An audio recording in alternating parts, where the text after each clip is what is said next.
Hey everybody, this is 22 Tiger Dude here, and I'm here to review My Big Fat Greek Wedding 2. So My Big Fat Greek Wedding 2 is the sequel to My Big Fat Greek Wedding from 2002. The film is written by Nia Vardalos, and the film stars Nia Vardalos, John Corbett, Michael Constantine, and a whole bunch of cast members here.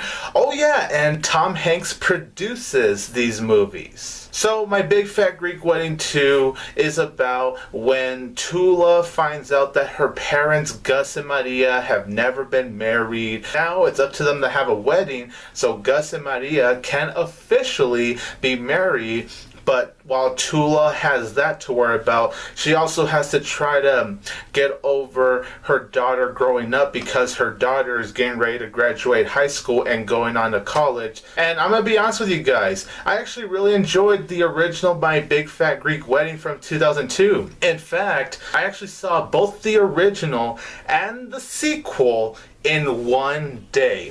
What I did was actually watch the original film. Then after I was done watching the original film, I actually drove straight to the theater to go see the sequel. Now, just like with the original film, Nia Vardalos wrote the script for the original film, and she comes back to write the script for this one. And while I will say the writing in this film isn't quite as good as her writing in the original film, you know, I still felt like in some spots of this movie, she really did shine. I thought in some parts of the movie, she actually did a really good job writing the film. As far as performances go, everyone still looks like they're having a lot of fun on screen, that they're really enjoying playing these roles, and it's really cool to see the cast from the original come back to do the sequel, because the sequel came out 14 years after its predecessor. But it's cool to see everyone here, and I still thought everyone did a good job.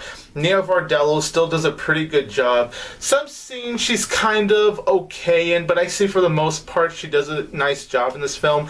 John Corbett is still very likable. I still really enjoyed John Corbett. Michael Constantine as Gus, Tula's dad, he still does a really good job. Lainie Kazan as Maria, Tula's mother, she did a really good job. And everyone else really did a very nice job, including the new addition, which is Tula and Ian's daughter, Paris. I thought the actress, whose name is Elena Kampouris, I'm pretty sure I mispronounced that, I actually really liked her here. Yeah, she is one of those teenagers that has the mood swings, but I mean, come on. When you have a family that gets way too close, doesn't mind their own businesses, then yeah, of course you're going to be mad. So you can understand her part. But I still really enjoyed her. You even get a couple of cameo appearances from John Stamos. Yeah, that's right. Uncle Jesse from Full House, and now just the recent Netflix show Fuller House.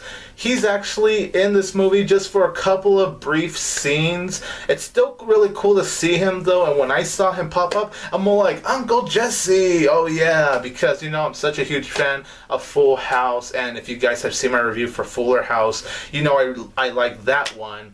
So just to see John Stamos appear in this film, it's honestly pretty cool. Even Rita Wilson, Tom Hanks' wife, actually, it makes sense considering, like I said earlier, Tom Hanks actually produces these movies. You know, even she actually makes a small little appearance in this film. So it was actually really cool to see Rita Wilson here. I thought the movie actually did have some funny moments. There were actually moments that did have me laughing. Just some of the moments felt natural to me. It felt like some of the humor that really worked for me from the original. Like, of course, I'll get to the other parts of the humor in this film, but the humor that worked for me felt like the humor that the original brought and reminded me why I liked the original so much. So I thought there were some nice humorous moments in the film that did actually have me genuinely laughing. There are also nice heartwarming moments in this film, especially when you get towards the end. You get some here and there, but it's really when you get to the third act where the movie focuses on a lot more heart, and I thought when the heart was there, it was very nice, and honestly, it really touched me, honestly. I was like, wow, this is actually actually very sweet. Cinematography in the movie looks really good as well. Obviously, because this film comes out 14 years after the original,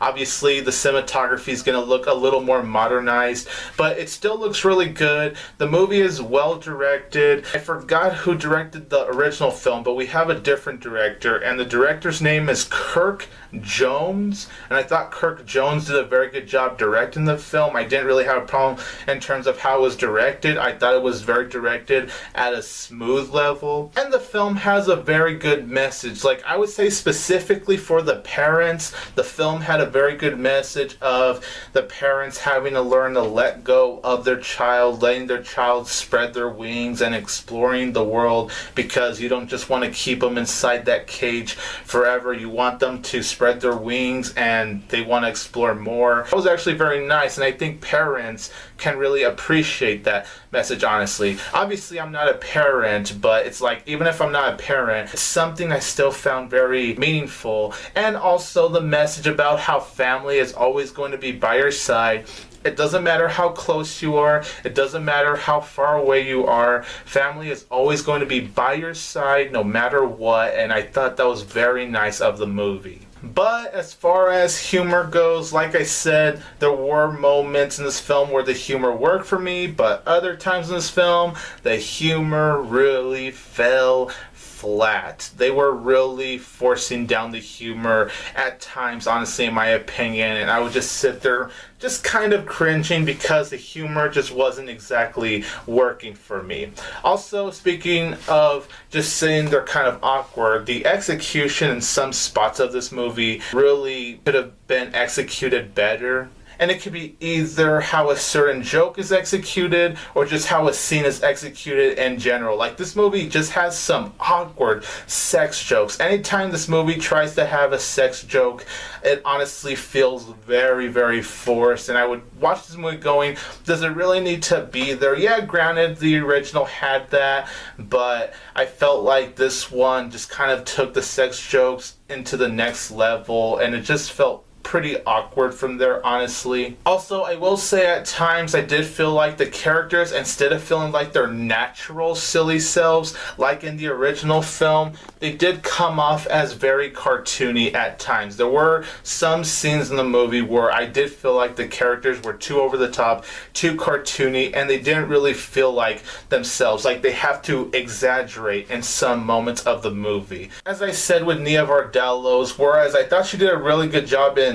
the first film, just writing the script for it, you know, in this film, the script was honestly very hit and miss. In some scenes, she wrote those scenes very, very well. And in other scenes, while the writing isn't bad, I can't say there's a single moment where I found it bad. I just thought, meh, it was rather just mediocre. It was okay. It just could have been better in other spots, because sometimes in this movie she shines, and other times in this movie I'm all like, she could have done better with the writing, maybe come up with better jokes, whereas some of the jokes really didn't work, or just how certain scenes were executed. Also, speaking of jokes, this movie does rehash some lines from the original film that honestly did get quite annoying. It didn't have to be there. It felt like this movie did try to connect with the original film, just repeating some of these lines, and it worked in the original film because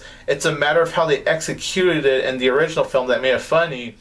But when they say some of the same lines here in the sequel, it just comes off as forced, honestly. Like, you saw in the trailer when Tula tells Paris, "Why do you want to leave me?" That scene was so forced. And I get it, it's deja vu. Some of the things Tula is going through is pretty much how her parents viewed her and Ian from the original film. I get it. It's deja vu, just with Tula experiencing the same things her parents experienced with her and Ian many years ago. So I get that, but it just didn't really exactly work. Of course, the movie is predictable as well, as you can really expect. Honestly, you do know where the story is going from point A to point B.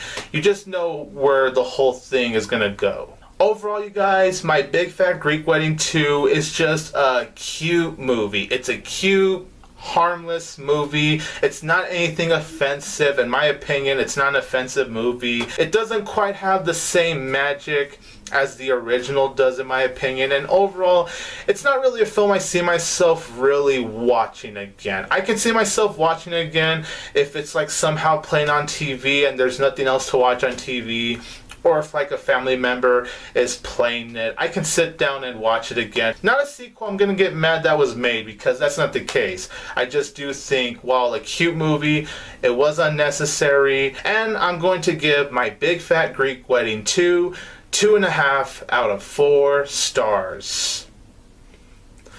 So you guys, in the comments down below, let me know what you think about My Big Fat Greek Wedding 2 and what you think about the original film from 2002.